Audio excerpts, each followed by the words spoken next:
So we roll on. I saw that too with a little bit of Tua news in the Miami Herald today from Scoops Jackson, Barry Jackson.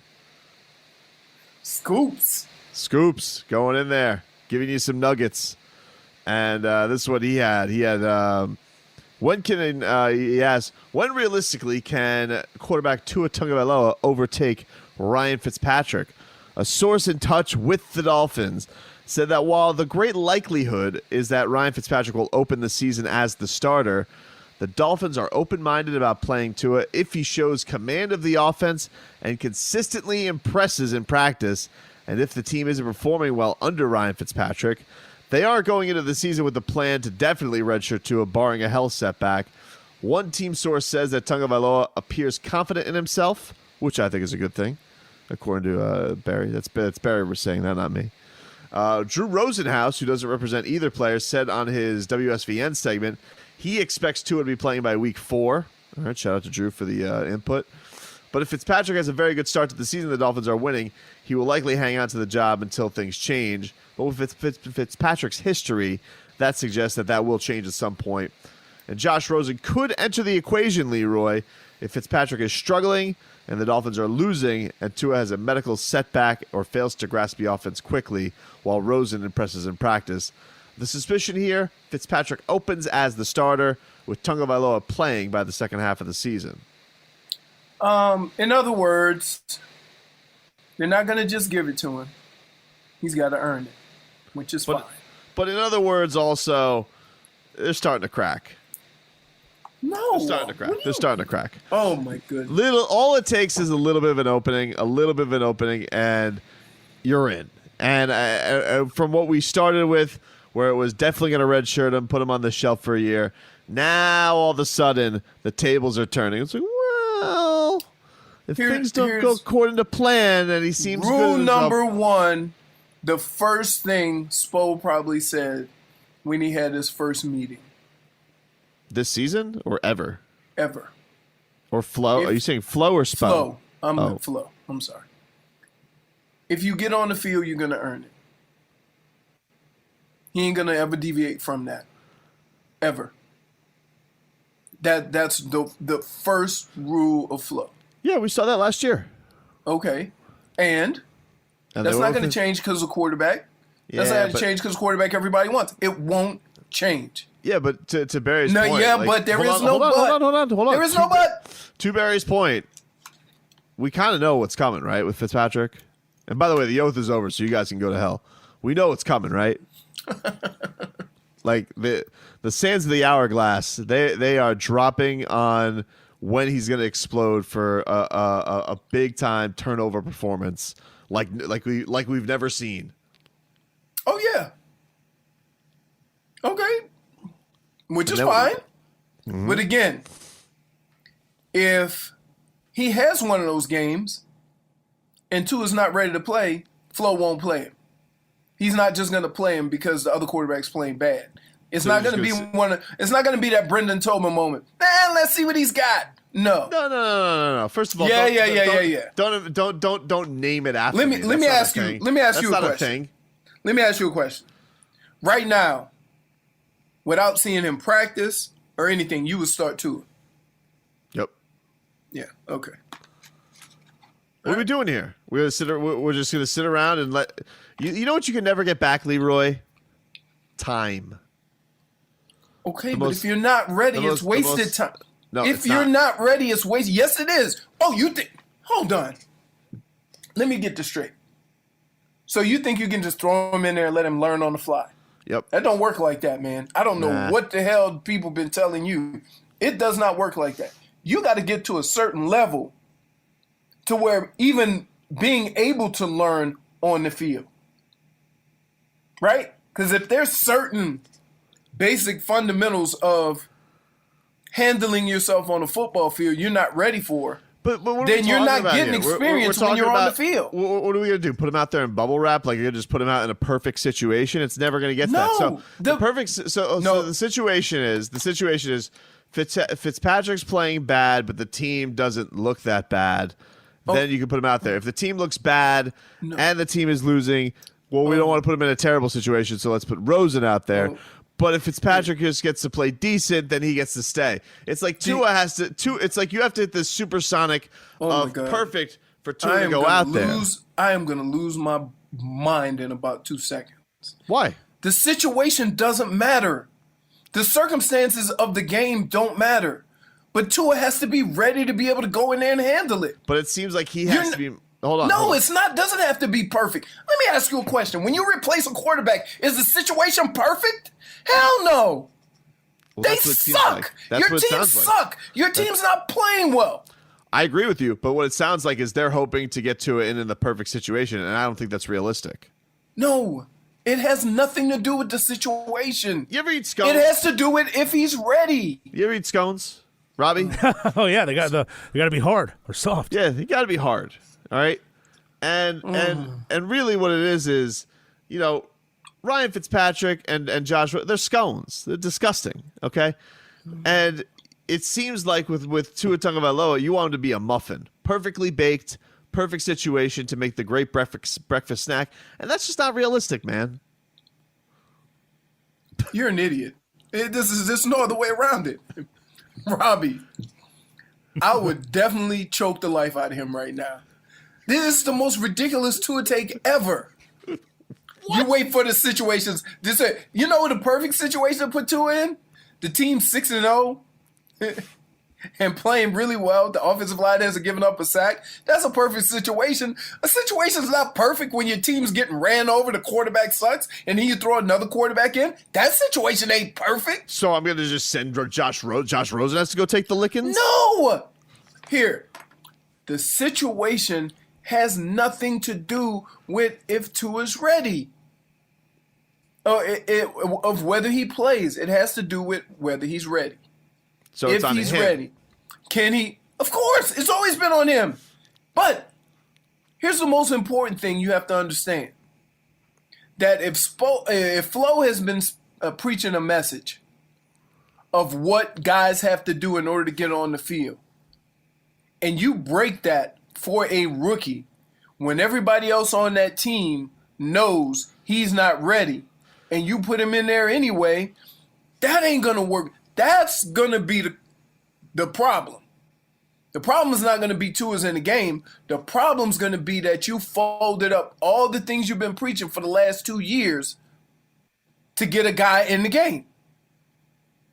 That's the problem. So, rule number 1, and I'm telling you this has been a rule for Flo since he got in. You're going to earn it.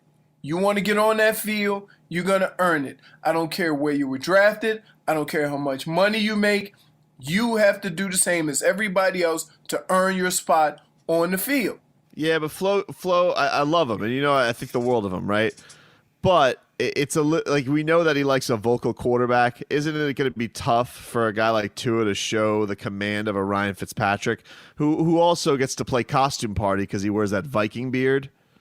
Oh. Here we go. And he gets to waltz right. This is why you can't do this. Waltz. No. It's not fair because he gets to waltz in with Changeli, his guy. He's got his beard. Of course he's gonna have more of a command of the offense. Hey, here's why you have to be careful. Because people take your nonsense and run with it. And here it goes.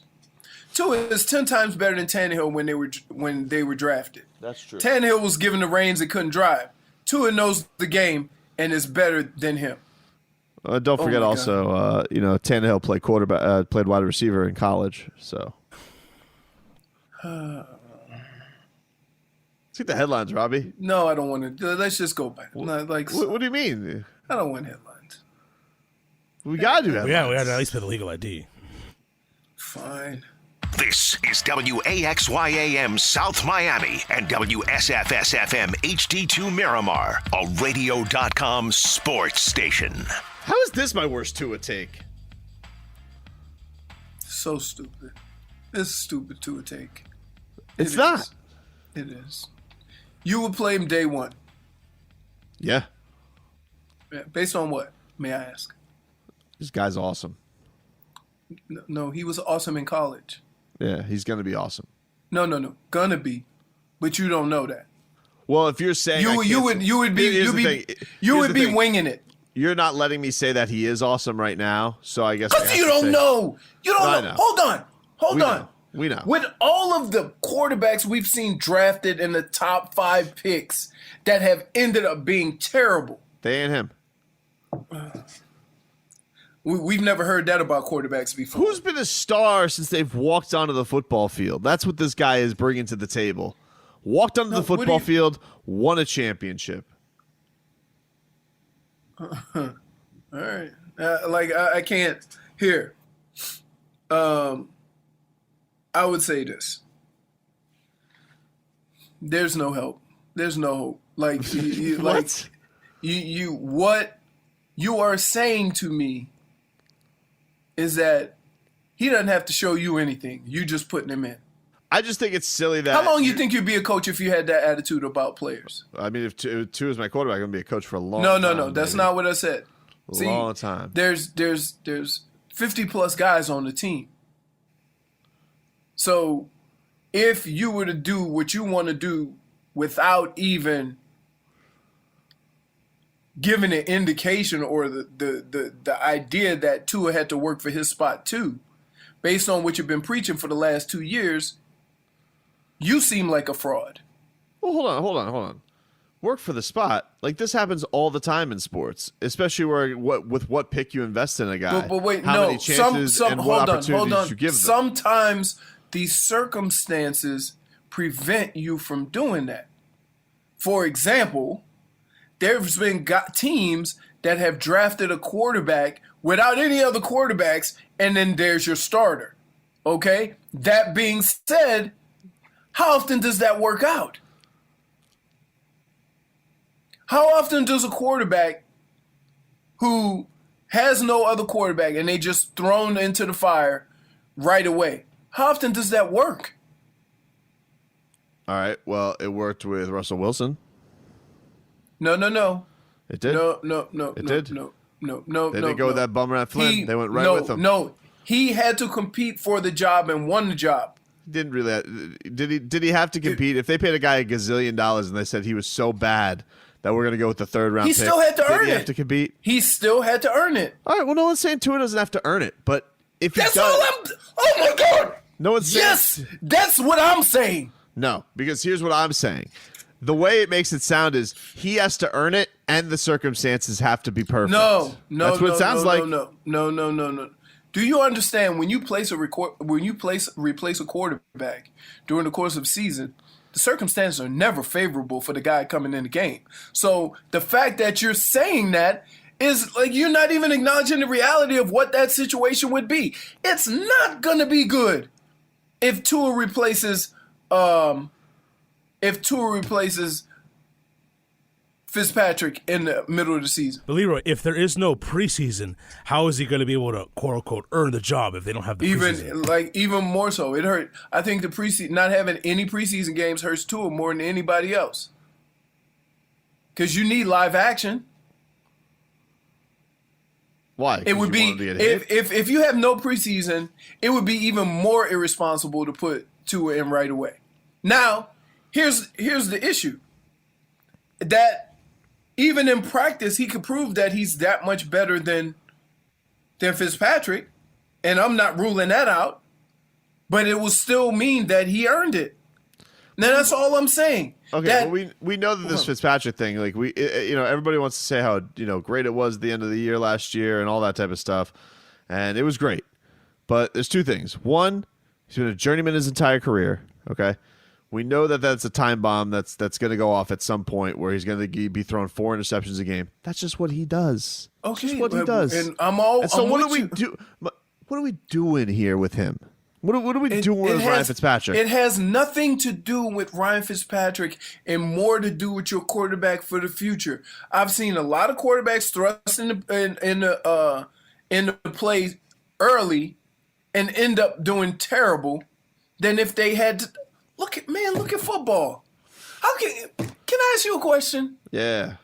How in the hell can you just say what you're saying about Tua after seeing what Patrick Mahomes just went through? That worked for Mahomes. That's good for them. So you're saying? So wait. let me get this straight. What you're telling me is Tua is better off than Patrick Mahomes was. He's better. I just think it's different. So if the best quarterback in the league sat and had his most success by sitting, then why isn't that good enough for Tua? Hold on. They got to walk into a situation where they had the best talent in the league. They had an established quarterback in Alex Smith who was Mr. Safety Boat. So they were able to waltz to a 13-3 record. You bet your ass if they started that year and they were 3-6, Patrick Mahomes is probably playing. My contention is there's no shot a Ryan Fitzpatrick-led quarterback team could be 13-3. Not happening. Not happening. You're delaying the inevitable. Look, in most cases, if you have a quarterback that can take your team to 3-13, you're not drafting a quarterback top 5. Safe to say? 13-3? 13-3. Yeah. You're not drafting a quarterback top 5. Mm-hmm. But you want to know something? Andy Reid, got to respect it. Plays for keeps. Because he knew this isn't good enough. He traded up to get the guy because they wanted him. You know? Because they knew that what they had wasn't good enough. Wait. Hold on. Until last year, you wouldn't have said that about Andy Reid. He just won his first Super Bowl. So stop. But he has it now. Why? But let's not do that. What, so now all of a sudden, now you want to take away credit? That's what you're going to do? No, I'm not taking away. I've always said Andy Reid is one of the best quarterbacks in the league. So you were on the first Andy Reid album. You liked it when he was just a cover band. Absolutely. When he was in Philly, absolutely. The way he handles himself, the way his offense runs, that guy's always been good. I just there is,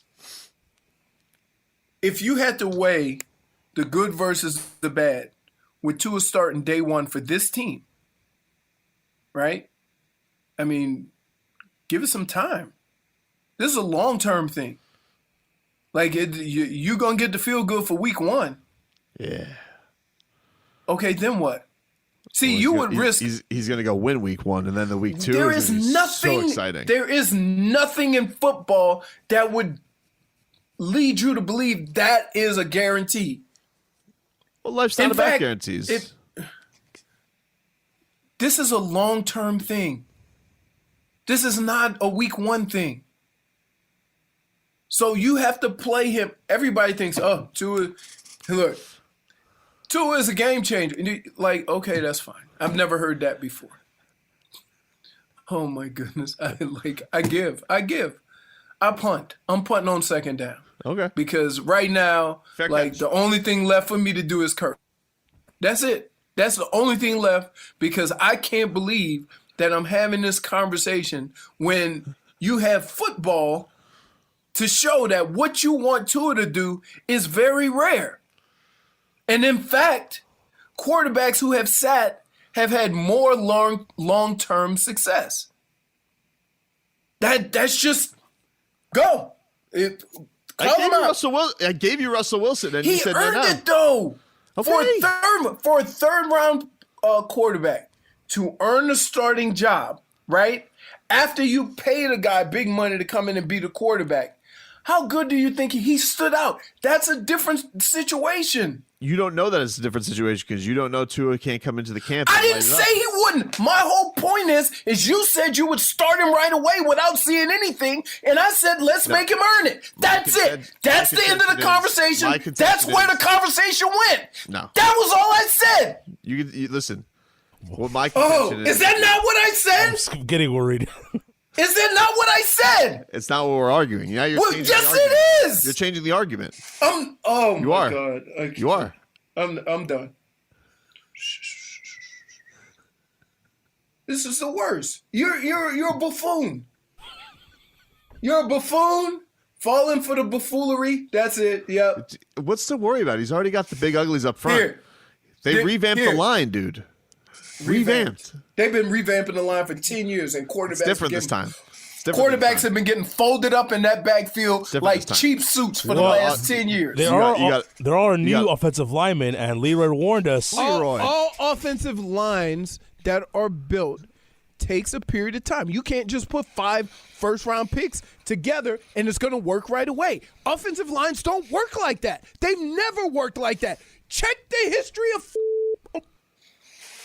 And so they're not doing that because they got Robert Hunt, who's a second-round pick, in addition to Austin Jackson. First and a second. And Solomon McKinley, a 4th-round pick. Yeah. Eric Flowers revitalized on the guard spot. This is terrible.